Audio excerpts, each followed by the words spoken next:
Hi అండి, నమస్తే. నేను మీ లక్ష్మీరాజ్యం. లాస్ట్ వీడియోలో గాన్కాపూర్లోని నిర్గుణ మఠం అంటే నృసింహ సరస్వతి స్వామివారి గుడి గురించి, అలాగే భిక్ష గురించి చెప్పాను కదా. ఈ వీడియోలో గాన్కాపూర్లో ఎక్కడ ఉండాలి, సంగమానికి ఎలా వెళ్ళాలి, అష్టతీర్థాలు ఎలా సందర్శించాలో చెప్పబోతున్నాను. పూర్తి వివరాల కోసం స్కిప్ చేయకుండా చివరి వరకు చూడండి. నిర్గుణ మఠంలో స్వామిని దర్శించుకున్నాక భిక్ష తీసుకున్న పలహారాన్ని భోజనంగా తీసుకున్నాము. ఆ రోజు చాలామంది భక్తులు భిక్షను ఇవ్వడం వల్ల స్వామి ప్రసాదంతోనే కడుపు నిండిపోయింది. గాన్గాపూర్లో మేము ఒక నైట్ స్టే చేసి అన్నీ దర్శించుకుని వద్దామని ముందుగానే అనుకోవడం వల్ల గుడికి 2 కిలోమీటర్ల దూరంలో ఉన్న అనసూయ దత్త లాడ్జిలో ఏసీ రూమ్ బుక్ చేసుకున్నాం. పౌర్ణమి అమావాస్య రోజుల్లో రూమ్ రేట్స్ చాలా ఎక్కువగా పెంచేస్తుంటారు. జనరల్గా ఏసీ రూమ్ 1000 రూపాయలు ఉంటే పీక్ టైంలో 2000 పైనే చెప్తారు. టెంపుల్కి దగ్గరలో చాలా ఆశ్రమాలు రూమ్లు ఉంటాయి. అవి 500 రూపాయల నుండి 1000 రూపాయలు ఉండొచ్చు. మేము ఫ్యామిలీతో వెళ్ళడం వల్ల ఈ హోటల్ను ప్రిఫర్ చేసాం. రూమ్స్ చాలా నీట్గా ఉన్నాయి అండ్ చాలా పార్కింగ్ స్పేస్ ఉంది. సంగమానికి వెళ్ళే రూటు బాగుంటుంది, కానీ మేము అష్టతీర్థాలు కూడా సంగమం దర్శనం అయ్యాక చేసుకుందామని ఒక ఆటో అతనిని ప్యాకేజీలా మాట్లాడుకున్నాం. హోటల్కి వచ్చి మమ్మల్ని పిక్ చేసుకుని సంగమానికి తీసుకెళ్ళి అష్టతీర్థాలను చూపించి తిరిగి హోటల్ దగ్గర దింపేలాగా మాట్లాడుకున్నాము. 700 రూపీస్ తీసుకున్నాడు. ఆ ఆటో అతని పేరు దత్తు. చాలా మంచి వ్యక్తి. అతని నెంబరు డిస్క్రిప్షన్ బాక్స్లో ఇస్తాను.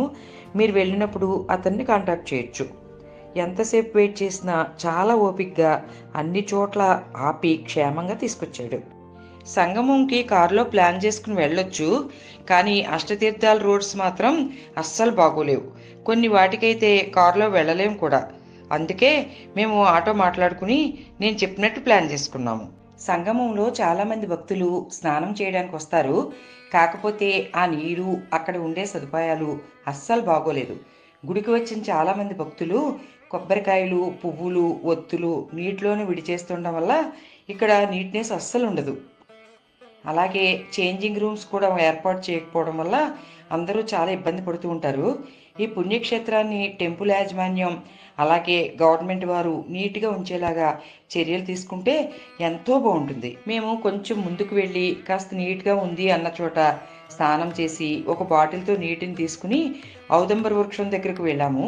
అక్కడ 11 ప్రదక్షిణాలు చేసి నీటిని పాదుకుల మీద వేసి నమస్కరించుకున్నాము.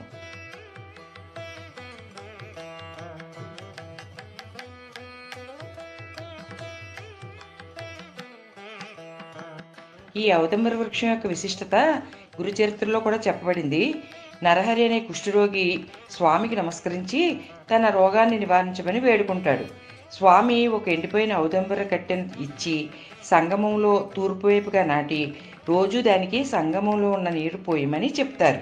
అలాగే ఏ రోజైతే అది చిగురిస్తుందో ఆ రోజు అతని రోగం నయమవుతుంది అని కూడా అంటారు.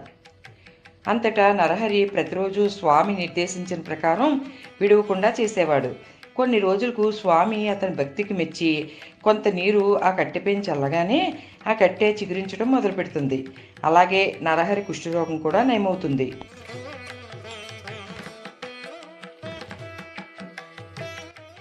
దత్తాత్రేయుని భక్తులు నమ్మే మరొక విషయం ఏమిటంటే ఉదయం 2 గంటల సమయంలో స్వామి ఔదంబర వృక్షం దగ్గరకు వస్తారని. అందుకే చాలామంది ఉదయాన్నే సంగమంలో స్నానం చేసి పారాయణకు వస్తూ ఉంటారు. ఔదంబర వృక్షం చుట్టూ ప్రదక్షిణ చేశాక అక్కడే కూర్చుని గురుచరిత్రలోని ఒక అధ్యాయమైన పారాయణ చేస్తే ఎంతో మంచిది. అక్కడ చాలామంది భక్తులు, సాధువులు నిత్యపారాయణ చేస్తూ ఉంటారు.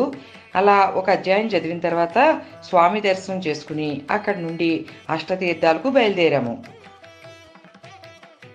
అష్టతీర్థాలు ఏమిటి, వాటికి ఎలా వెళ్ళాము, వాటి విశేషాలు వచ్చే వీడియోలో చూద్దాము.